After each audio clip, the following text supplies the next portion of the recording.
경제적 자유로 가는 첫걸음, 하루 10분 돈 공부의 김경수입니다. 네, 여러분 반갑습니다. 오늘 이 시간에는 인플레이션 시대 갱신형 보험이 더 유리하다라는 내용으로 말씀드리겠습니다.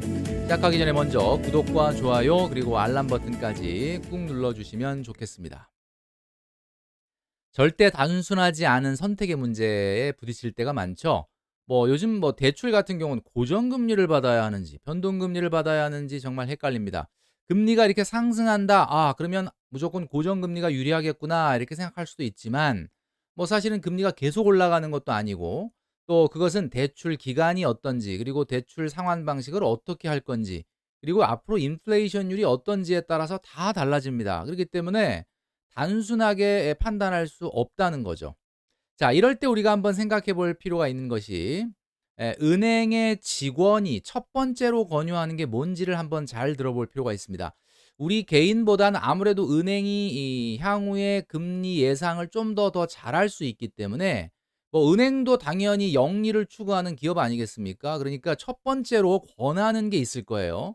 그게 고정금리인지 변동금리인지. 만약에 변동금리를 유도하고 싶다면 변동금리에 굉장히 좋은 조건을 넣어서 또는 고정금리로 유도하고 싶다면 고정금리에 좀 더 좋은 조건을 넣어서 보통 첫 번째로 소개를 합니다.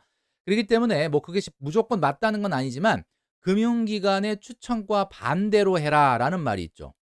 자, 이걸 우리가 한번 생각을 해볼 필요가 있다라는 겁니다. 자, 왜 인플레이션 얘기를 꺼냈느냐? 오늘 내용은 갱신형이냐 비갱신형이냐 이 보험 이야기를 한다고 말씀을 드렸는데 굉장히 중요한 이야기니까 끝까지 한번 여러분 잘 들어보시길 바랍니다. 자, 인플레이션의 우려라는 것은 요즘 보도를 통해서 우리가 많이 접하고 있죠. 미국의 파월 연준 의장도 인플레이션이 유례없는 상황이다. 당장은 아니지만 금리 인상을 강하게 시사를 하고 있고요. 이주열 한국은행 총재도 이번엔 0.5%로 그대로 동결했지만 다음 회의 때부터는 조정 논의가 본격적으로 시작될 것이다. 이런 얘기를 했습니다. 이번에 금융통화위원회 소수 의견이지만 금리를 지금부터 올려야 된다라는 의견이 있었다라는 것을 보도를 통해서 우리가 전해 들었는데, 자, 다음번 금통위 언제 있느냐? 8월 26일 날 열립니다. 보통 우리가 매월 둘째 주 목요일 날이라고 알고 있는데 보통 우리가 3월, 6월, 9월, 12월은 금융통화위원회가 안 열리거든요. 그러니까 만약에 7월 같은 경우는 만약에 금리 인상의 상황이 발생했다 그럼 8월에 그냥 올리면 되는데 8월 같은 경우는 이 타이밍을 놓치면 9월에는 금융통화위원회가 안 열리니까 올릴 수가 없잖아요. 그렇기 때문에 최대한 늦게 8월에는 넷째 주 목요일 날 이렇게 금융통화위원회가 열립니다. 자, 어쨌든 간에 이제 8월에는 0.25% 정도 올릴 수도 있는 그런 상황이 지금 이제 시작이 된다라는 거죠. 그만큼 인플레이션에 대한 우려가 국내외로 지금 커질 수밖에 없는 상황이다. 자, 우리가 금융기관에 가서 대출도 받고 적금 상품과 같은 금융 상품 또 보험 이런 것들도 권유를 받는데 우리가 분명히 알아야 되는 것은 저도 금융회사의 직원이었지만 금융 전문가가 아닙니다. 자, 금융 전문가가 아니고 엄밀히 얘기하면 상품 판매 전문가예요. 그렇기 때문에 결국 그들이 우리에게 권유하는 것은 나의 입장에서 이야기하는 것은 아닙니다. 그렇기 때문에 궁극적으로는 스스로가 판단을 해야 되는 문제가 되는 거죠. 자, 그렇다면 오늘의 주제인 보험. 우리가 TV만 틀면은 나오는 전문가들, 보험 전문가. 그들은 보험 전문가가 아니라 그랬죠. 그들은 보험 전문가가 아닙니다. 보험 전문가는요, 사실 보험 상품이 가장 복잡하거든요. 수학 계리도 있고 여러 가지 굉장히 복잡한 요소들이 들어가 있는 거기 때문에 실제 상품 전문가가 아니에요. 이분들은 보험 상품 판매 전문가입니다. 그러니까 상품 판매 전문가들은 어떻게 하면 고객들에게 상품을 잘 판매할 것인가에 포커스가 맞춰져 있어요. 그러니까 물론 앞전에 소개한 그 은행의 직원이라든지 보험 판매하시는 분들은 당연히 고객을 위한다고 말을 하죠. 그리고 절대 고객에게 손해를 끼치기 위한 일을 한다라는 뜻은 아닌데 일단 기본적으로는 판매가 우선일 수밖에는 없어요. 자, 그래서 이런 부분을 우리가 잘 보고 보험 방송을 보다 보면은 비갱신형을 주로 권유하는데 비갱신형을 권유하는 이유는 뭐 지난 영상을 통해서 한번 말씀을 드렸죠. 자, 비갱신형을 그러니까 만약에 갱신형 보험을 가입을 한다면 오래 내야 되고 또 나중에 굉장히 커질 수 있는 보험료를 내야 되는 부담이 있다. 그래서 보험 잘못 들면 파산이 확정이다. 어. 이런 말도 안 되는 얘기를 서슴지 않고 하는 경우가 있습니다. 보험 잘못 들면 파산 확정이래. 자, 이런 이야기를 한다는 거죠. 자, 지난 영상을 통해서도 한번 말씀드렸지만 우리가 정확하게 알아야 되는 게 갱신형과 비갱신형의 보험의 차이가 무엇인가입니다. 자, 이것이 나이인데요. 우리가 20대, 30대, 40대 쭉 있습니다. 질병보험을 기준으로 했을 때는 나이를 먹으면 먹을수록 질병에 걸릴 확률이 높아지니까 위험률은 우상향을 할 수밖에 없죠. 예, 당연히 20대보다는 40대가, 40대보다는 60대가 점점 위험률은 높아집니다. 자, 위험률이 높아진다는 건 뭐냐?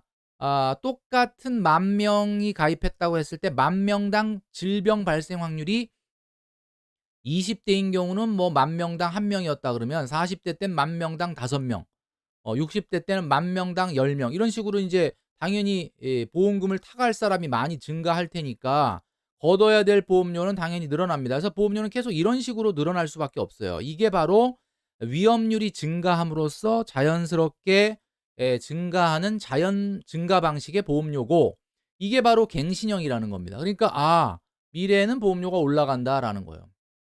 자, 이게 인제 어떻게 보면은 통상적인 방법인데 우리가 얘기하는 비갱신형은 이렇게 보험료가 올라가는 거에 중간 허리를 수학적으로 딱 잘라 가지고 요렇게 딱 잘라서 그냥 평균 보험료 방식으로 받는 겁니다.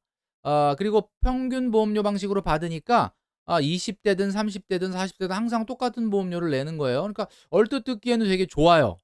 왜냐하면 나중에 보험료가 안 올라가니까. 근데 문제는 나중에 안 올라가는 보험료 언제 걷은 거예요? 미리 다 걷어 버리는 거예요.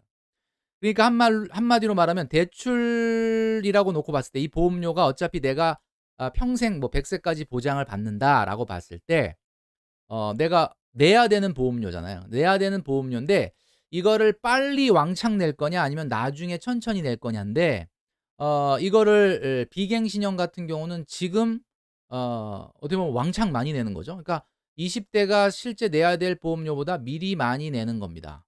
자, 그래서 A하고 B 구간이 발생을 하는데 A 구간의 손해를 B 구간의 손해로 메꾸는 그런 방식이죠. 그러니까 근데 보통 비갱신형 보험 같은 경우는 납입 기간이 짧으니까 사실 더 높은 보험료를 받아야 돼요. 그래서 20 대, 30 대가 엄청나게 70, 80, 90, 100세 때 보장받아야 될 비용을 미리 내고 있는 그런 형태가 바로 비갱신형 보험인 거죠. 자, 지난 영상을 통해서 말씀드렸지만 수학적으로 계산을 했을 때 보험료의 현재 가치는 내가 지금 많이 내고 나중에 조금 내나 아니면 조금 내다 나중에 많이 내나 현재 가치로 할인해서 보면 수학적으로는 정확하게 똑같이 계산된 겁니다. 수학적으로는 정확하게 똑같이 계산됐다라는 거죠. 자, 그런데 왜 우리가 비갱신형 보험이 좀 불합리하냐라고 말씀드리냐면 똑같다면서 그러면 수학적으로는 인플레이션율이나 이 이자율을 계산했을 때 수학적으로 똑같은 보험료인데 여러분 한번 잘 생각해 보십시오. 그러면 똑같다면 지금 왕창 내고 나중에 쪼끔 내는 게 맞는지 아니면 지금 쪼끔 내고 나중에 왕창 내는 게 맞는지 이 말 자체가 틀린 말이에요. 사실은 똑같이 내는 보험료니까. 자, 그렇다면 인플레이션이 지금 굉장히 높은 시대라 그랬죠. 자, 인플레이션이라는 건 뭡니까? 화폐 가치가 미래에 계속 떨어지는 거죠. 그러니까 무슨 얘기냐면 저울질을 했을 때 현재 가치가 미래 가치보다 계속 커지는 상황을 이야기하는 겁니다. 현재 가치가 커진다는 게 무슨 말이에요? 지금의 돈이 훨씬 가치 있고 미래의 돈은 가치가 적어진다. 이런 뜻입니다, 이게. 그러면 현재 가치가 계속 커진다라는 건 현재 가치가 돈 가치가 커지고 미래 가치가 적어진다는 거는 한번 우리가 보험료로 놓고 봤을 때 금액은 똑같다고 할지 모르지만 앞으로 인플레이션이 시대가 인플레이션이 좀 가속화된다면 현재 가치가 커진다. 현재 가치가 커지는데 비싼 현재 가치로 돈을 많이 내고 화폐 가치가 떨어지는 미래 가치로는 돈을 적게 내는 게 비갱신형이다 이런 이야기입니다. 그러니까 비갱신형은 현재 가치로 모든 보험료를 내는 방식이에요. 그리고 갱신형 보험은 현재 가치와 미래 가치를 나눠서 내는 보험료 방식이죠. 자, 그렇다면 이게 바로 어 비갱신형 보험이 인플레이션 시대에 훨씬 더 많은 보험료를 낼 수밖에 없는 이유다라는 겁니다. 자, 인플레이션이라는 말을 가장 쉽게 표현한 말이 있죠. 그 말이 뭐냐면 바로 돈을 빌린 사람에게 천국을, 돈을 빌려준 사람에게는 지옥을 이라는 말로 우리가 이야기할 수 있습니다. 그게 무슨 얘기냐면 미래 화폐 가치가 매우 떨어진다라는 이야기죠. 자, 그렇다면 갱신형과 비갱신형 보험 지금 설명드렸는데 수학적으로 현재 가치가 동일하다면 만기까지 유지된다는 가정하에 보험료를 계산을 또 합니다. 자, 만기까지 유지된다는 가정하에 보험료를 계산한다. 이게 무슨 이야기냐? 20대, 30대가 지금 내고 있는 보험료는 본인이 원래 내야 될 보험료보다 훨씬 많은 보험료를 납입을 하죠. 왜? 80, 90, 100세 때 내가 안 내기 위해서. 자, 그런데 만기까지 유지되는 보험이 얼마나 있느냐? 실제 보험회사에 가입돼 있는 보험의 만기까지 유지율은 10%가 안 됩니다. 왜 그러냐 하면 보험료가 부담되고 해서 만기까지 안 가는 게 아니에요. 가다 보면 보험이 보험적인 보험의 금액으로서의 가치가 떨어지기 때문입니다. 제가 과거 영상을 통해서 말씀드렸지만 90년대 후반에 가입한 암보험, 당시에는 보장 금액이 500이었는데 당시에는 가입하면서 아주 풀 보장이라고 생각하고 가입했거든요. 근데 지금 이제 시간이 지나서 한 20 몇 년 지나다 보니까 지금 500만 원이라고 하는 보장이 어때요? 없는 것보다는 낫겠지만 500만 원이라는 게 암에 걸렸을 때 보험금의 가치로서 적정하냐? 그렇지 않잖아요.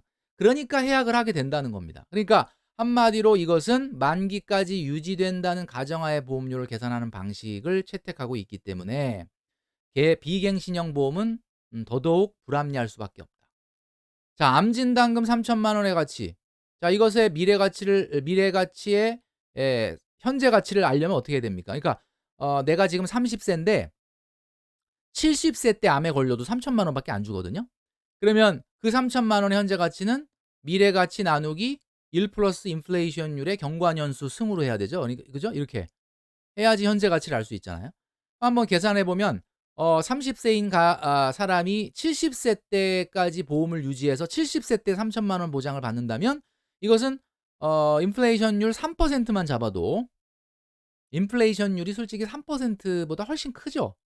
우리가 막 생필품, 쌀값 이런 거 빼고는 실제로는 인플레이션율이 훨씬 큰데 한 3%만 잡아도 이거에 40승 하면 70세 때 920만 원밖에 안 됩니다. 실제로는 이거보다 훨씬 더 인플레이션율은 크니까 이거보다 더 작을 수 있다는 거죠. 그러니까 한마디로 얘기해서 우리가 이런 얘기 많이 하잖아요. 한 번 가입으로 100세까지 보장. 이거 완전 코미디 같은 얘기다라는 거죠. 그러니까 보험은 지난번에 말씀드렸던 것처럼 보험금의 가치가 계속해서 시간이 가면서 떨어지고 보험료의 가치도 떨어지고 보험의 필요성도 계속 떨어지는 것이 바로 보험입니다. 자, 그래서 여러분 꼭 기억해야 되는 것은 인플레이션 시대에는 현재 가치가 미래 가치보다 더 커지는 시기다. 앙드레 코스톨란이라고 하는 그 유명한 세계적인 투자가가 있죠. 이 투자가가 이런 말을 했습니다. 투자에 있어서 손실과 수익은 분리할 수 없는 동전의 양면과 같다. 투자자의 일생 동안 쫓아다닌다. 그래서 실패에 대한 진지한 분석만이 성공적인 투자가 되는 유일한 방법이다. 투자자는 무엇이 옳고 그른지에 대해 자신만의 생각과 아이디어와 방향을 가지고 있어야 하고 대중에게 휩쓸려서 감정적으로 행동하지 않아야 한다. 이런 이야기를 했습니다. 매스미디어에서 떠드는 것대로 따라가면 중간은 간다. 그렇지 않습니다. 여러분들이 한번 스스로 판단해 보시면서 생각해 보시면서 판단해야 될 문제다라는 말씀을 드립니다. 오늘 말씀드린 내용을 정리하면서 저는 물러가도록 하겠습니다.